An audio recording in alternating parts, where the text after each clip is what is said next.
नमस्कार, मैं रचना सरन सदीनामा में समीक्षाकार लेकर हाजिर हूँ आज दिनांक 6 जून 2022 का संपादकीय। बादलों का हमारे जीवन में बहुत महत्व है। बादल हैं तो वर्षा है, वर्षा है तो पानी है और पानी है तो जीवन है। जीवन के विभिन्न पहलुओं के संदर्भ में बादल के महत्व को बताया गया है आज के संपादकीय में, जिसका शीर्षक है सुरपति के अनुचर आ जाओ और जिसे लिखा है सदीनामा के सह संपादक राकेश अचल जी ने। देश को अब किसी सियासी चमत्कार की नहीं बल्कि उन बादलों की प्रतीक्षा है जो आम जन को उमस और गर्मी से राहत दिला सकें। भारत देश का एक बड़ा हिस्सा गर्म तवे की तरह तप रहा है। धमनियों में बहने वाला रक्त स्वेद बनकर निरर्थक बह रहा है।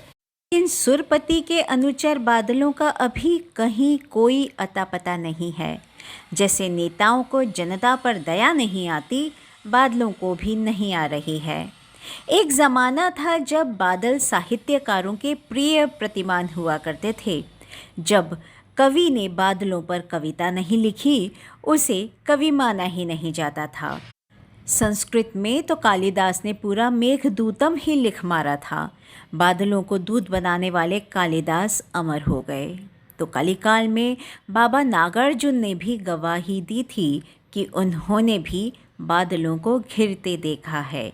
बाबा लिखते हैं कि अमल धवल गिरी के शिखरों पर बादल को घिरते देखा है, छोटे छोटे मोती जैसे।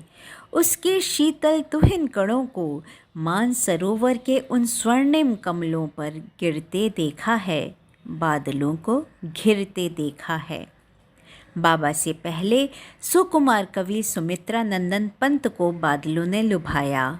उन्होंने लिखा, सुरपति के हम हैं अनुचर, जगत प्राण के भी सहचर। मेघदूत की सजल कल्पना, चातक के चिर जीवन धर। मुग्ध शिखी के नृत्य मनोहर, सुभग स्वाति के मुक्ताकर। विहग वर्ग के गर्भ विधायक, कृषक बालिका के जलधर।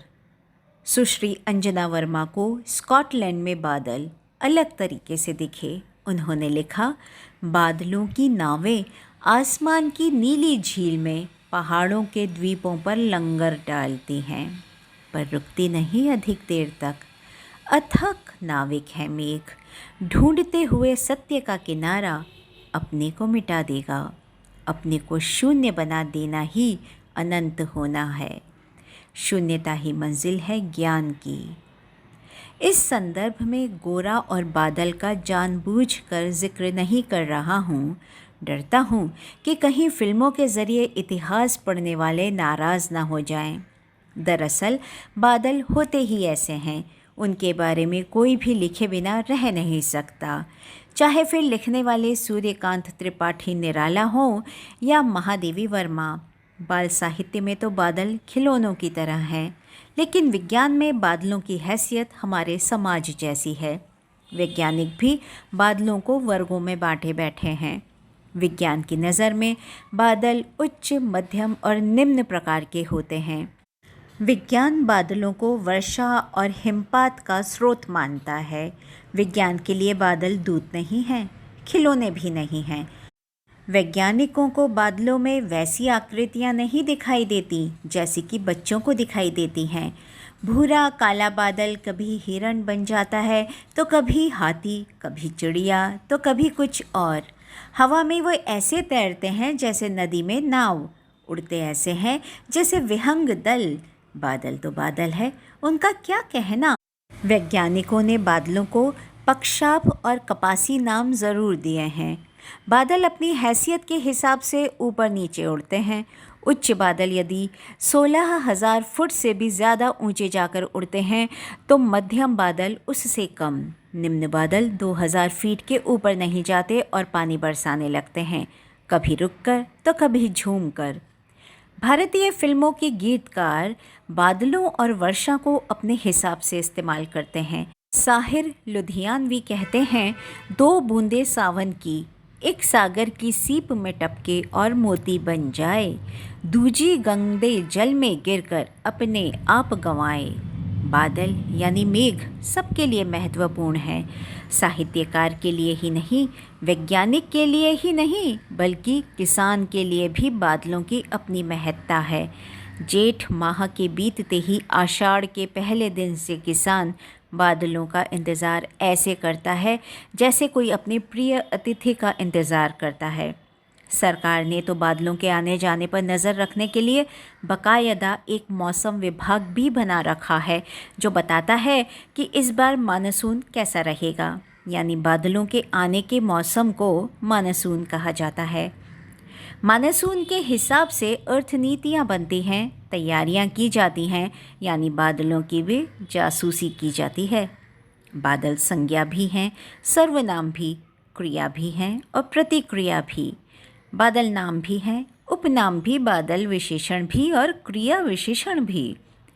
बादल उमड़ते घुमड़ते हैं तो गरजते भी हैं, बरसना तो उनका काम है ही, वे फटते भी हैं। बादल केवल पानी वाले ही नहीं होते, वे संकट के भी हो सकते हैं और युद्ध के भी।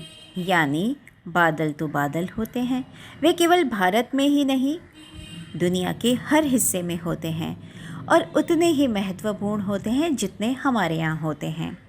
बादल बहुरूपिया ही नहीं, बहुनामी भी होते हैं।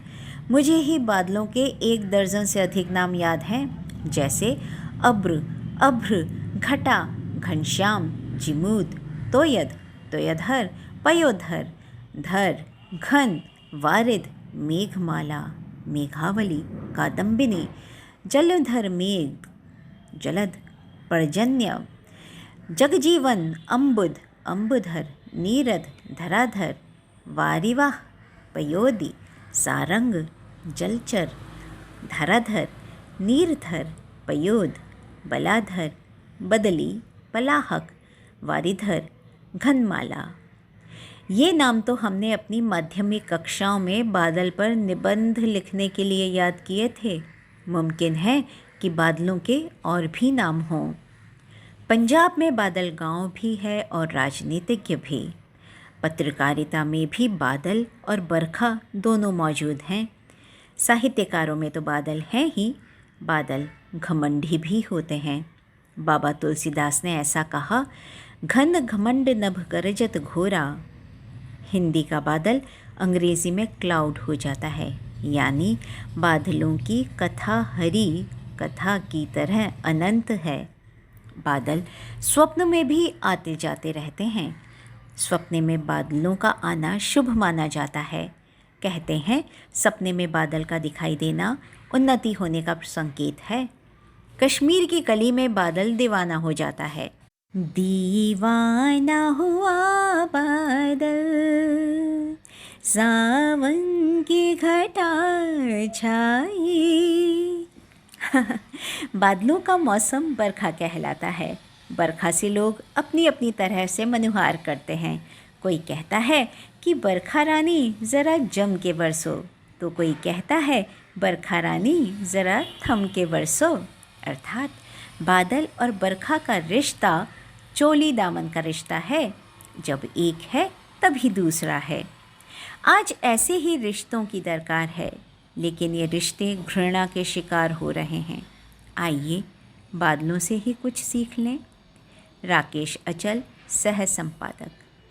तो दोस्तों, ये था आज का संपादकीय सुरपति के अनुचर आ जाओ। कल फिर एक नए विषय पर नए संपादकीय के साथ फिर से उपस्थित होंगे। तब तक के लिए नमस्कार।